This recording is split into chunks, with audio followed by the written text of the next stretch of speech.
welcome to another exciting episode of Ed's Auto Garage podcast. But before we get started with the podcast, let's give a shout out to Arango Insurance Services. Arango Insurance Services is your traditional home, auto, commercial insurance brokerage that specializes in providing insurance to the automotive industry.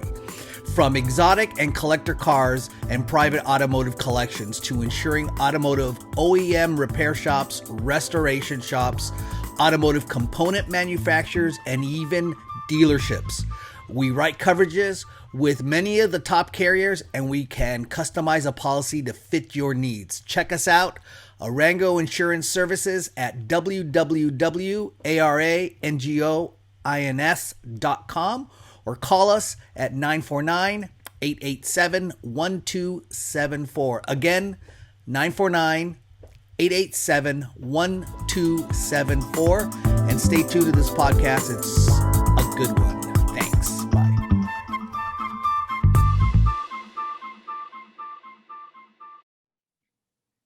Hello, everyone, and welcome to another episode of Ed's Auto Garage.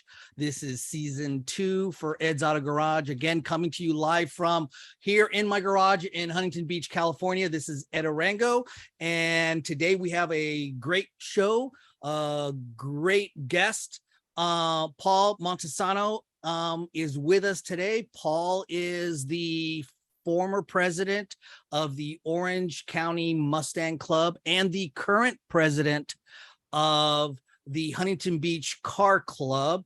And he also, his day job is he works as the director of supply chain for Meyers-Manx. And I'm sure many of you have seen the buzz about Meyers-Manx and the new 2.0 that's coming out.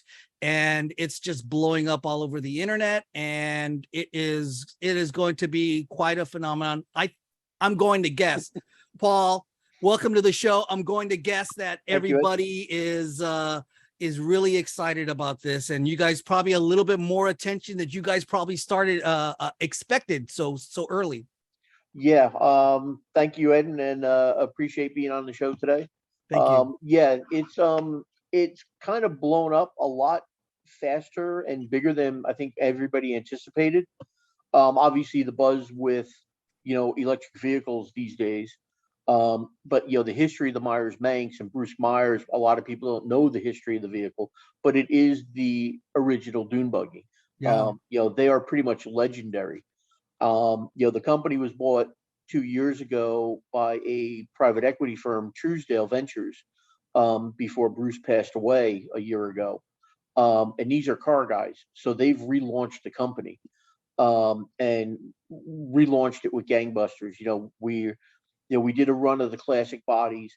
We're doing a remastered body, very similar to the original design. Then there's the electric 2.0. And about a month ago, it was unveiled for the first time to the public up in Malibu. Mm-hmm. At the Little Soho House on PCH in Malibu. And it was by invitation only. We had, Chip was there, Chip Foose, Jay Leno was there, a lot of influencers, a lot of media.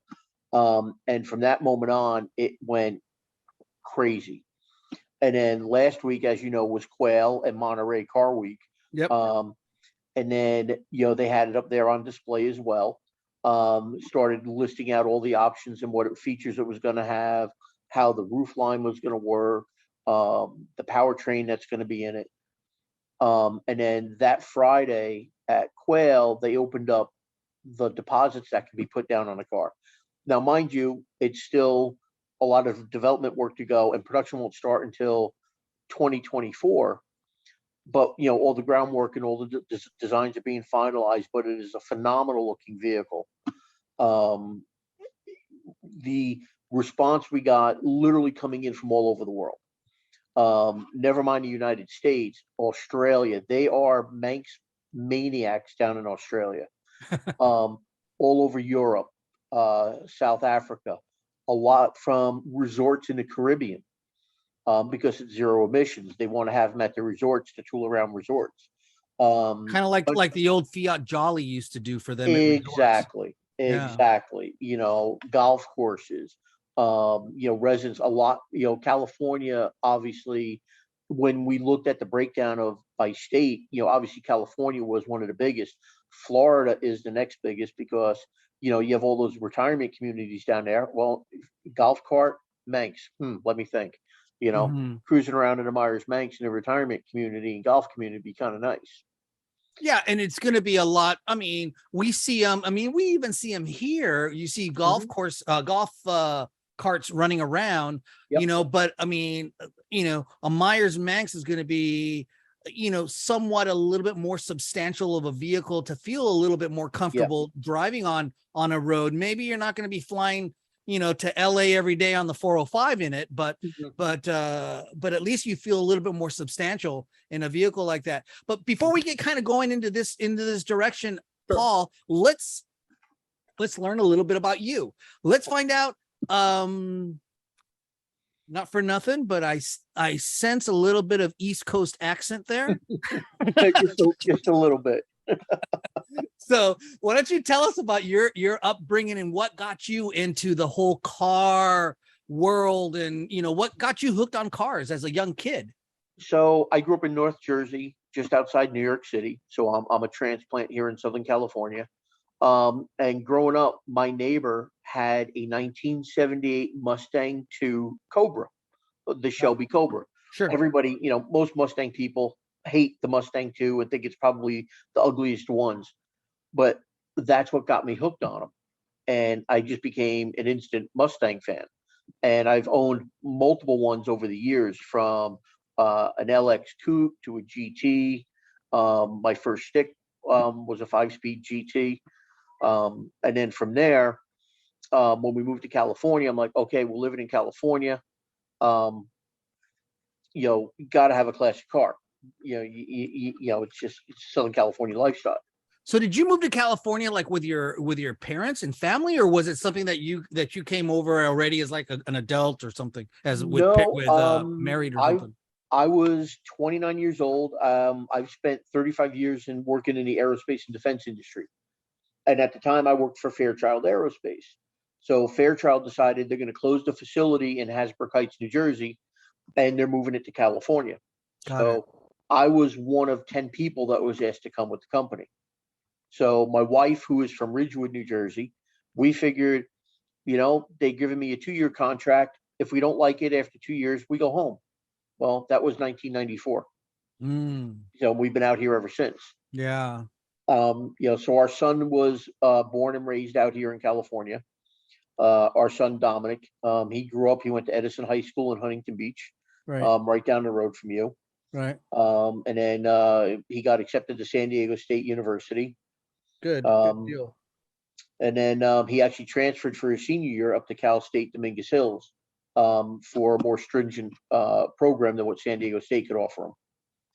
But we've, my wife and I moved out here, um, not knowing what to expect. It's a completely different world than the East Coast.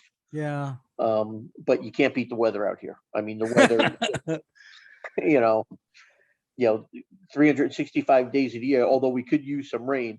Yeah. You can't beat the weather out here, and living 3 miles from the beach. No, I know. I know you can't beat the weather. People say, how can you put up with all the weird stuff that goes on in California? Well, you can with the weather a little bit. The weather kind of Yeah. overrides it a little bit. All You of a sudden. know, you can have a bad day at work. It's crappy out. Well, it's January. I'm going to go home, put my shorts on, and maybe sit in my pool, or Right. or I'm going to take a ride down to the beach, and it's January. Yeah, exactly. And so back to that Mustang 2 that got your eye. I'm sure what got your eye about that Mustang 2 were all the decals and Oh, all the coloring, because those were always kind of like, I don't want to call them psychedelic, but they were very, very, they were kind of like the Ford's version of the Trans Am and the big chicken on yeah, the front of the Trans Am or on the hood of the Trans Am. yeah. Well, this one wasn't the Cobra where it had like the Cobra on the hood. This one was a Shelby version, so it was white with the blue stripes. Oh, okay. And I thought that was like the coolest looking thing. It had T tops on it. I'd never seen a car with T tops. And it had a rear spoiler on it. And it was like, that was like the first sports car I ever actually saw and thought it was like super cool. My brother had a Roadrunner, growing up. He had a Monte Carlo. My dad was a Chevy guy. So here I come along and I'm like, Chevys. No offense to all the Chevy guys out there, but I fell in love with the Ford Mustang. Sure. No, absolutely. So then you come out here and you're working for the aerospace. When was it that this transition happened that you went into working for Myers or working into the auto industry? So after 35 years in aerospace, it's a high stress world to live in. Sure. Especially when you're working with the DoD. And with the Gulf Wars and everything, and they don't care what day of the week it is. If they need parts, they need parts. Sure. I kind of got burnt out on it, and I'm like, I need to change. Started looking around. I saw an advertisement on, I think it was Indeed, and I'm thinking, oh, how cool was that? Because everybody knows, any car guy knows what a Manx is. Whether you're into the dune buggy world or not, you know what a Myers Manx is. It's like Lee Iacocca. You know who he is. Carroll Shelby, Bruce Meyer. I figured, oh, that'd be kind of cool. So I sent my resume in, not thinking anything of it. Well, a week later, I get a phone call. I come down, I interview with the CFO of the company, and 2 days later, they called me and made me a job offer. Wow. So, congrats. Yeah. So it was kind of a shock. So I'm thinking, okay, great. And then I find out, the plant is only 4 miles from home, which is nice. Better yet, especially with gas at $6 a gallon. Sure. Yeah. Yeah. But it's nice because they're treating it like a startup again. It's like, they kind of wipe the slate clean and restarting everything. One of the big things is coming into supply chain. Bruce and Winnie, everything was manual. There was no computer system other than QuickBooks. Sure. So I get to I'm in the middle of doing an implementation on a full-blown ERP system, what I'm accustomed to in the aerospace world. So we'll have a full planning and purchasing modules, inventory control module. As this thing scales, which it's going to do very, very quickly, we need to put these kind of controls in place. Because a lot of people don't know, every single Manx, there's a registry, like a Shelby registry. There's a Myers Manx registry. Every car has a serial plate on it and a registry number, and that's documented, and the certificates are still signed off by Winnie Myers, Bruce's widow. So you're talking, lot serialization.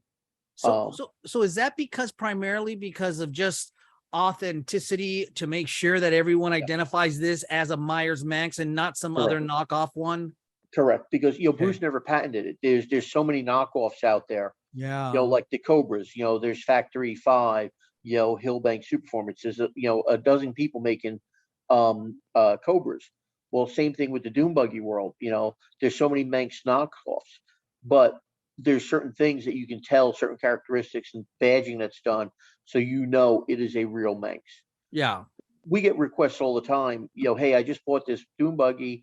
It says it's a Manx. I want to verify it, and we'll ask them for some information that only they would know if they weren't given a certificate from the previous owner. But that's another nice feature, and it adds value to the vehicle as well. Yeah, and I'm sure. I mean, I'm sure that, for example, the fiberglass tub of the vehicle, I'm sure that they have certain locations that they might have identifying markings or VIN numbers. I would assume some sort of identifier, secretly placed in certain areas that only certain people might know where they are. We used to do that in the boat industry. Yeah. So we would tuck away whole ID numbers in different areas of the boat. Yeah. In case the boat got stolen and ended up in, Costa Rica someplace or something. But yeah. These have 2 unique plates that go on them with a serial number and a registry number that are made to order for every single vehicle that's produced, and all the ones that were in the past. Now, originally the Manx, if I understand correctly, the Myers Manx, when Bruce was selling them, They were kits. You could buy them and take them home, and I could build it in my garage. I just needed to have a Volkswagen and just kind of transfer all the stuff over. Yep, still the same. Really? But now the electric version won't be that way. That will be Okay. a turnkey car. Now the electric version, or it's, I had read or I had heard that the designer of the electric version was the same guy that designed the Audi TT. Yes, legendary designer Freeman Thomas. Freeman Thomas, right? So He's Freeman, associated with the company? he's one of the executives here. Got it. So Okay. Freeman designed the Audi TT. He worked for Audi and Porsche, and then he worked for Ford. He worked for Volkswagen as well, and he was responsible for the design of the new Beetle. Got it. Huh. So Interesting. yeah, so the design team is we got some heavy hitters. That's very cool. Yeah. So you mentioned a little while ago that, I mean, we've got the 2.0, the electric one coming out, which I'm sure, Mhm. It's like, Paul, I gotta tell you, I think it's one of those things that's going to be like, careful what you wish for. You may just get it. And I think it's going to blow up on you guys. Well, we've already passed that point. Yeah. Huh? The conversations yesterday were, we need a bigger building. Wow. Yeah. Wow. As of yesterday, we were well over 1,000 reservations already and that's just 1 week time frame. Wow. So Holy moly. yeah. Now they are going to be doing, you said, some more I guess you can say regular engine cars too, they're going to be coming out Yeah. with. So we had done a run of off of the original mold of what we called the classic Manx kit. And this was off of the original mold that Bruce had built. Right. And we offered it to the Meyer Manx Club members only. We ended up selling just over 100 of those. Wow. So now we're making a new mold that we're calling it remastered. Basically, Ron, who is one of our lead designers working for Freeman, they've taken the original mold and they've made a new one, but it's more engineered, it's more dialed in dimensionally.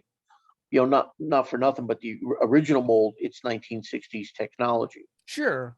Whereas the new one, and why they're calling it remastered, is more dimensionally sound and the way it's built. So, they don't have to tweak every single little component that's going on it. Yeah. Well, So, I could imagine that even back in the day,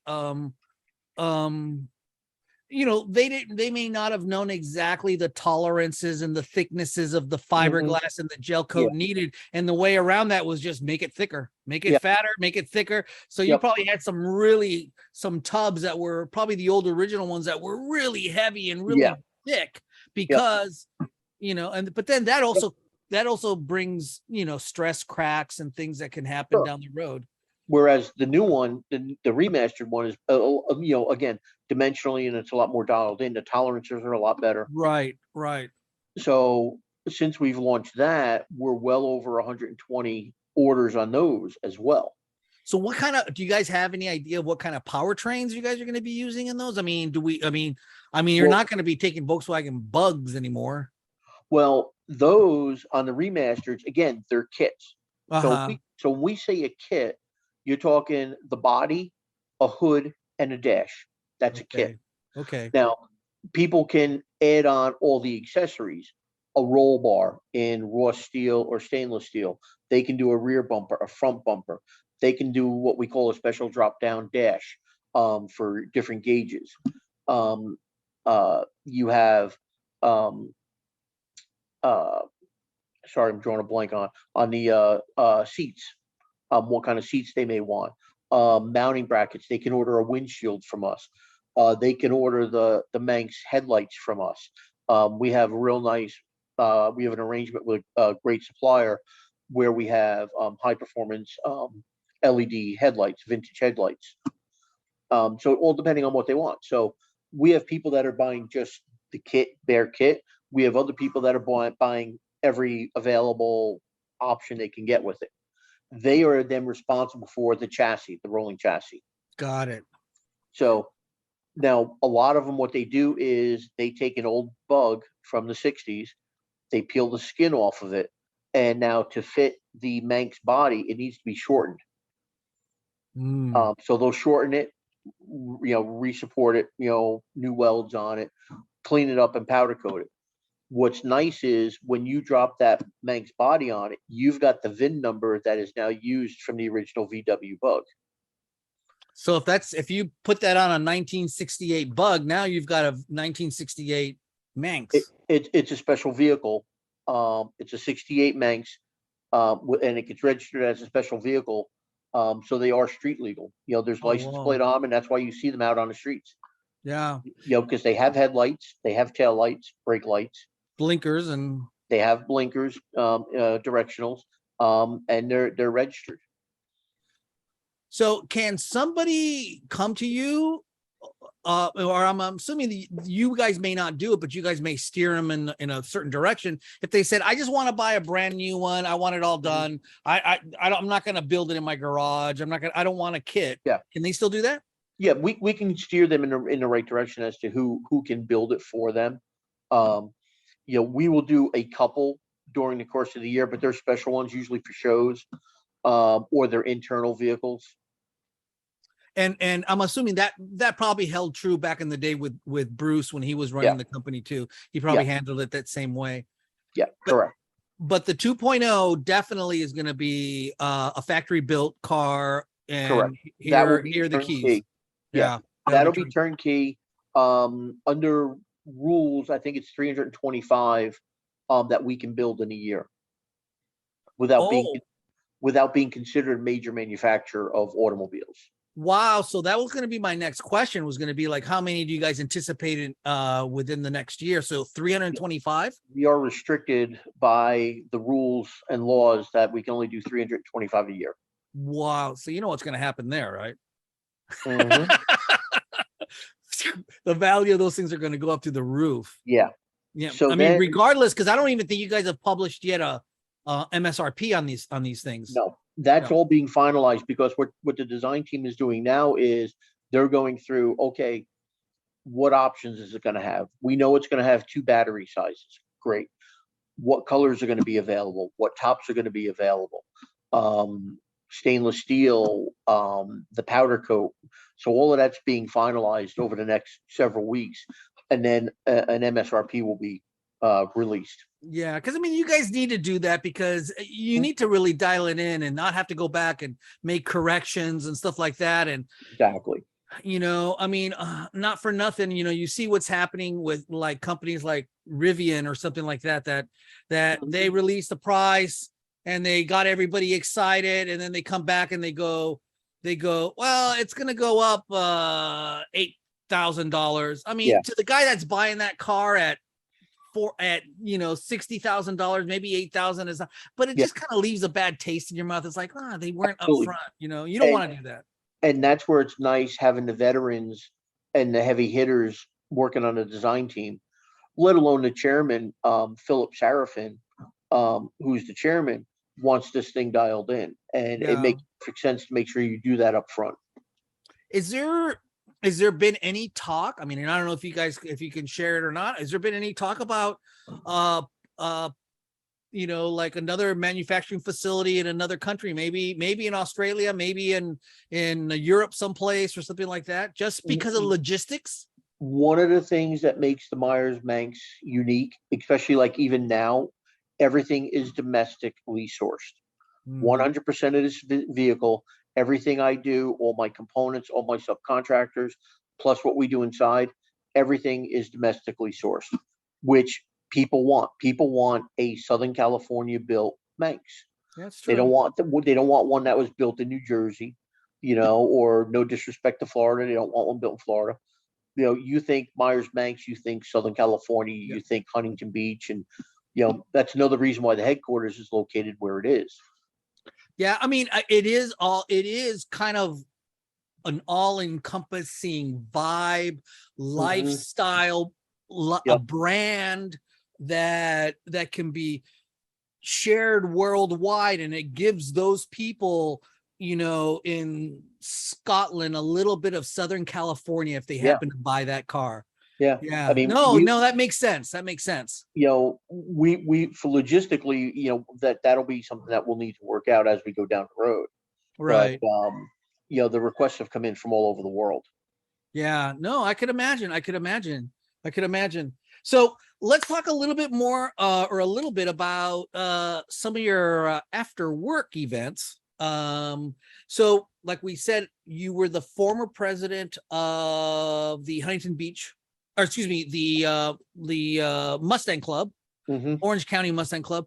Tell us a little bit about the Mustang Club and what they do and what kind of members do you guys have in the club and Sure. how big it is? So, Orange County Mustang Club's been around since the late '80s. Great club, a lot of great people. I've met so many great friends in the club. In the past couple of years, we grew it to one of the largest Mustang clubs in the country. Do a couple of car shows a year, but also it's a 501c nonprofit. So, we make charitable donations at the end of every year. We did a lot with Orangewood Children's Home over in the city of Orange at Christmas time with donations. But we would do cruises, we would do poker runs aside from just going to car shows. So it would be events just to get your cars out. And we had everything from 64 and a halfs up to brand new 2022 GT 500s and Got it. everything in between. Um, there, and it wasn't just Mustangs. We had Thunderbirds, we have Galaxies. Um, we even had a couple of Corvette owners only because they liked hanging out with us. Yeah, that's cool. So even so I'm sure you guys probably even had some kind of tech talks or something like that also for people that might, hey, this is a better way to, I don't know, change your Yeah. brakes or work on your carburetor or something like that. Well, that was another great thing because of all of the members in our club. We have a few of our members that own their own shops. And we could always make sure if somebody had an issue or they were working on something, we could always steer them in the right direction. Hey, Got this is the it. shop you need to go talk to. Um, Years ago, we actually used to do a thing every January called Wrenching in the Garage. And Stadium Automotive in Anaheim, Roger Spencer, who owned the shop, every January we would go over and we would tell people, make your Christmas list, whether you want brakes or whatever. And we would make a list of all the cars that were going to get worked on. And we have a lot of mechanics within the club. We would spend a day at Rogers and he would open up his shop and we would do brake changes, oil changes, changing lights out or almost anything anybody needed, changing shocks. And we would work on other members' cars together as a group To help each other out. to Wow, help each other out. what a wonderful thing. That's a great So gesture, man. all they had to do, you buy the parts, we provided all the labor. Right. I mean, and then me as the owner, if I'm the owner of the vehicle, I'm learning too. I'm right there and Well, helping it and was doing whatever. educational as well. Yeah, it's educational as well. Wow. How great. And the club still thrives now, right? Club is still thriving. It's under new leadership. I stepped away. I got, with work getting as crazy as it was, I'm thinking, I want something on a little more smaller scale. And that's where the HB Car Club came into play. So yeah, and so bring us up to speed a little bit with the HB car club. I know there's a couple of car clubs here in the Huntington Beach area. There's a Yeah. classic car. I forget what the other one is. There's a Surf City Classics. That's it. They have a mix of everything as well. The HB Car Club, we actually started it a few years ago with Gary and Kathy Garner and myself. We had registered the name with the state as a nonprofit as well, and then COVID hit, so there wasn't a whole hell of a lot of anything going on. Sure. So when I stepped away from the Mustang Club, we kind of ramped up the HB Car Club. I have a full board of directors, just like I did at the other club. And then we actually had our first car show a couple of weeks ago up in Fullerton. I was asked to run a car show for the Elks Club up there. Was a huge success. But what's neat about the HB Car Club is it's 50 members. There's no look to grow this to be some huge club. It's 50 members, 50 people that I enjoy being with, and we don't care what kind of car you have. We have Pontiac Judges, we have Ford trucks, we have Mustangs, we have Camaros, we have rat rods, we have hot rods. We have a '58 Cadillac Eldorado in the club. So we don't care what your car is as long as you're into cars. Um, and we're very fortunate at a lot of the people and honorary members of our club. One of the things I've been blessed with this car community is the people I've met.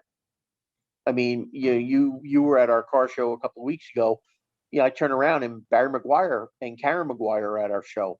Right. Just walking around and saying hello, and I'm like, wow. Sure, sure. Yeah. So and that's kind of crazy. Part of it is just because of, where we're fortunate to be here in Southern California.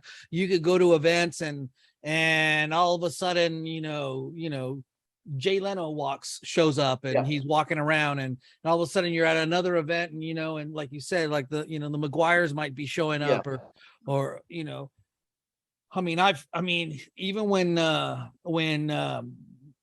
when Dan Gurney was around, he would show up at events where you'd be like, wow, Dan Gurney's, here. He's, he might have been on a golf cart or something, but he was there, he'd be at events or something like that. So, that's part of the car culture here. A lot of times going to some of the cars and coffee events that are here local, my sons are a little bit more in tune with it than I am, but like we'll be walking around a car show and they'll be like leaning over and go, Dad, do you know who that is? I'm like, no. He's like, it's like the second baseman for the Angels, type of a thing, and you're kind of like, oh, wow. Okay, cool. Well, but you go to Donut people. Derelicts.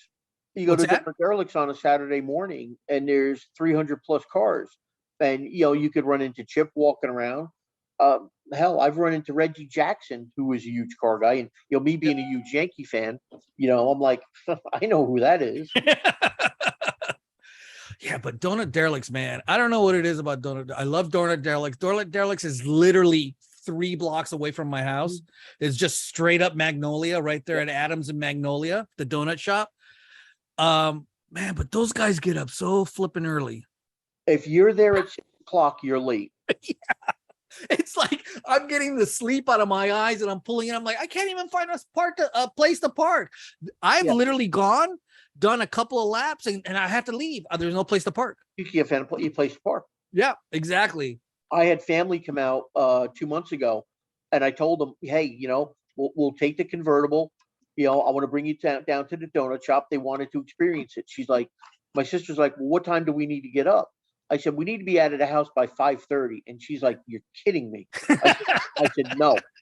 I said, if we're there at 6 o'clock, I'm going to have trouble finding a spot. Yeah, exactly. And it gets like that. And it gets like that, man. Mm-hmm. So it's tough. It's tough. It's really a tough thing.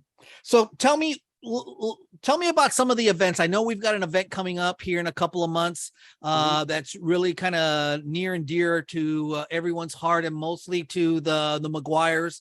Why don't you tell us a little bit about the event? Well, there's actually 2 big ones coming up. Okay. The first one is September 24th. Right in our own backyard is Cruising for a Cure for Debbie Baker. Yep.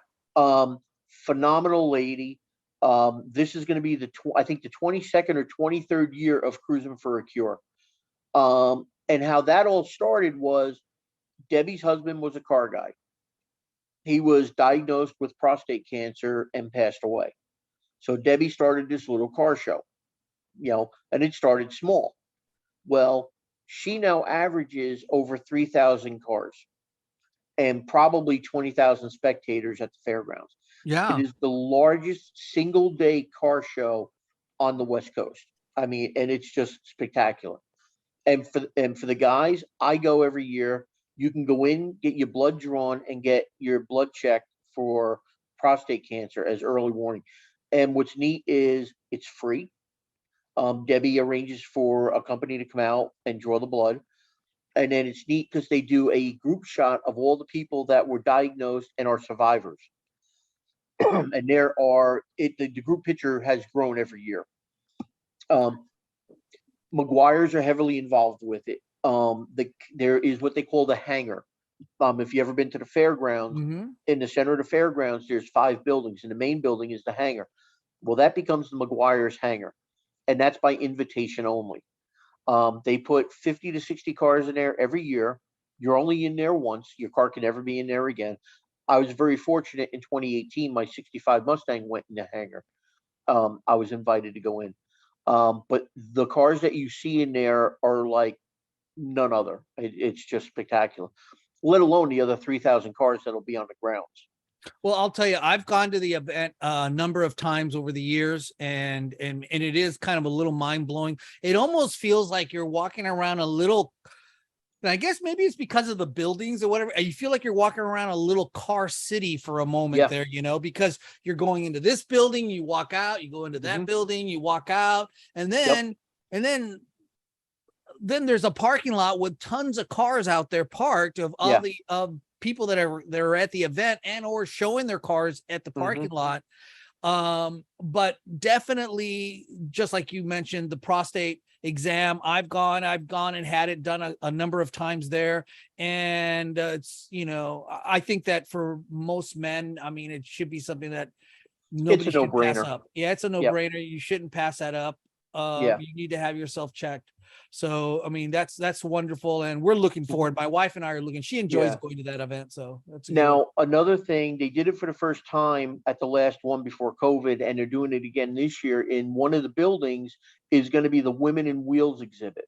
Yeah, we went to the last one. Yeah. Cindy Brenneman, who's a member of the HB Car Club, she's heading it up, and it is vehicles that are owned by women. So, like Cindy has her Mustang convertible. My wife's Mustang convertible will be in there, but I think she has like 57 to 60 cars that'll be in there that are strictly women owned on display. Got it. Wow, that's good. That's Which very is cool. awesome because people don't realize just how many women have now gotten involved in the car community. Yeah, and it's true. And there are a lot of women that are in the car community, just like there's a lot of women that are racing. There's a lot of women involved in auto racing. And in a lot of cases, they're really kind of kicking butt. I mean, I think that women are a little more calm, a little more collected, where guys could be kind of like off the cuff on certain things. So that's really good. So Benedict Castle, that's the other big event. This is one that is near and dear to a lot of people's hearts. It benefits Teen Challenge. The Benedict Castle Concourse Show takes place at the Benedict Castle in Riverside. The grounds there are just impeccable. So how this car show came about, a lot of people don't know the history. Nicole McGuire, Barry and Karen's daughter, Nicole, she started the show 7-8 years ago as a fundraiser for Teen Challenge. And she wanted something unique other than your typical concourse show. You go to La Jolla, you go to Pebble Beach, you go to San Marino, all phenomenal shows. Sure. What makes Benedict Castle unique is you're going to see a 29 Cadillac with a V12 and a Packard across the pathway from a 1969 Shelby Mustang, across from some lowriders, across from some other hot rods and rat rods. So it is a phenomenal mix of cars that attend this show. You'll have all your concourse cars there as well, but you're also going to have muscle cars. You're going to have classics, Corvettes, Mustangs, Camaros, parked alongside of, Barry will bring out his Ford GT, which is superb. But it is such a phenomenal mix of cars that is done on the grounds. What's nice too at Benedict Castle is, it raises funds for Teen Challenge, which is Challenge of Southern California. Teen Challenge is, all over the country. But in 2019, before COVID, I think we did about $400,000 in one day that we raised for Teen Challenge. It also becomes a who's who, because when Barry asks people to come out and support the show, the doors fly open. So our Grand Marshal this year will be Corky Coker from Coker Tire.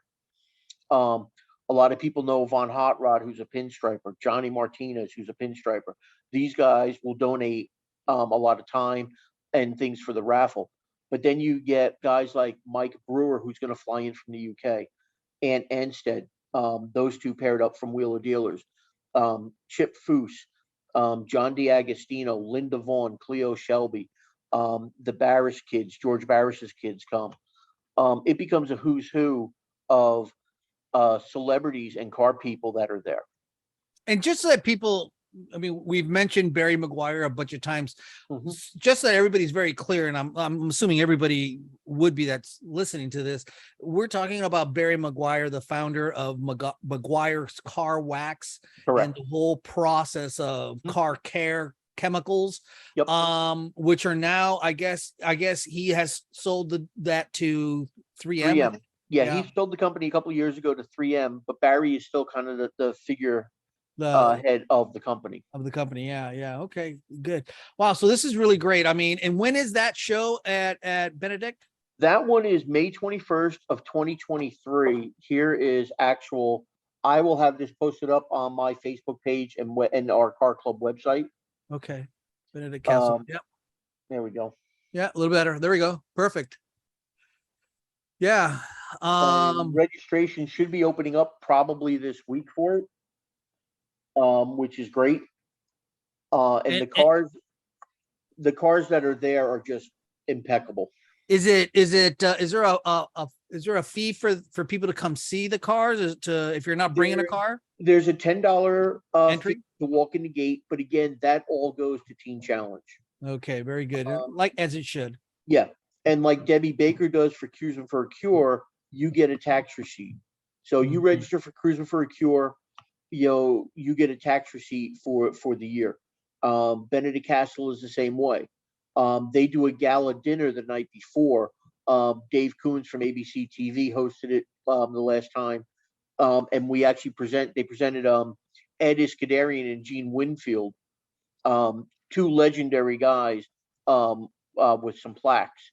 But even the fee for your dinner, you get it is a tax receipt.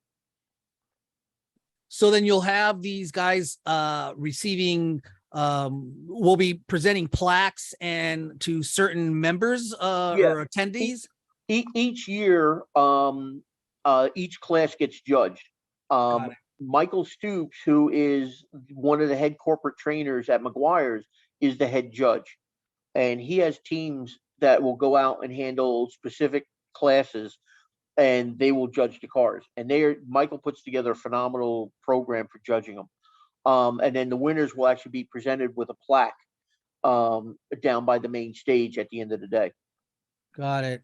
And this is, you said this is in May. Yep. So is it really warm at that time? Shockingly, knock wood, we have been very blessed with good weather out there. Really good. You Good know, because a deal. lot of people think Riverside, Inland Empire, it's going to be really hot. We've been very lucky. Yeah. Oh, good. All right. Let me, we're coming here to the end. Why, Paul, do you have any like advice or anything? Let's say you had some people that wanted to get into the car industry like you are here at Myers Manx. Mhm. Any advice or any suggestion for young folks trying to get into the industry that you Well, can pass on? I mean, if you're looking to buy a vehicle, do your research first. Don't, be careful you buy off of anything off of the internet. I know there's so much out there right now between Marketplace on Facebook. You got Bring a Trailer, which is huge right now. Do your research first on the cars and the vehicles and make sure you like it. And if you're able to go see it before you actually purchase it, absolutely try and go and actually look the car over. Buying a car sight unseen, always risky. Yeah. Getting into the car community, I've been very fortunate. I've been, kind of blessed after a career in aerospace, to, being a car fanatic to land to be working in the car industry. It's like, Sure. I'm going to get paid to go work on cars and play with cars all day. It doesn't get any better. Yeah, exactly. All right. Well, Paul, thank you so much for your time today, man. I appreciate it. It's great to see you. I know I'll be seeing you at car events and stuff going around. So much success to you guys at Myers Manx. Thank you. And we're looking forward to see what else comes out, and we'll keep our eyes and ears peeled. And again, thank you so much for your time, man. Ed, greatly appreciate it. I really enjoyed speaking with you. Loving being on your show. Greatly appreciate Thank you. And if anybody has any questions or needs any information, go ahead, reach out to me. I can help you if you need to get in contact with Paul, or you want to find out something else about the Myers-Manx. By all means, send me a message and I'll get that over to them and to Paul. And yeah, we'll take care of it from here. Thank you again, man. Great. All right, Thank we'll see you. you. Take All care. right.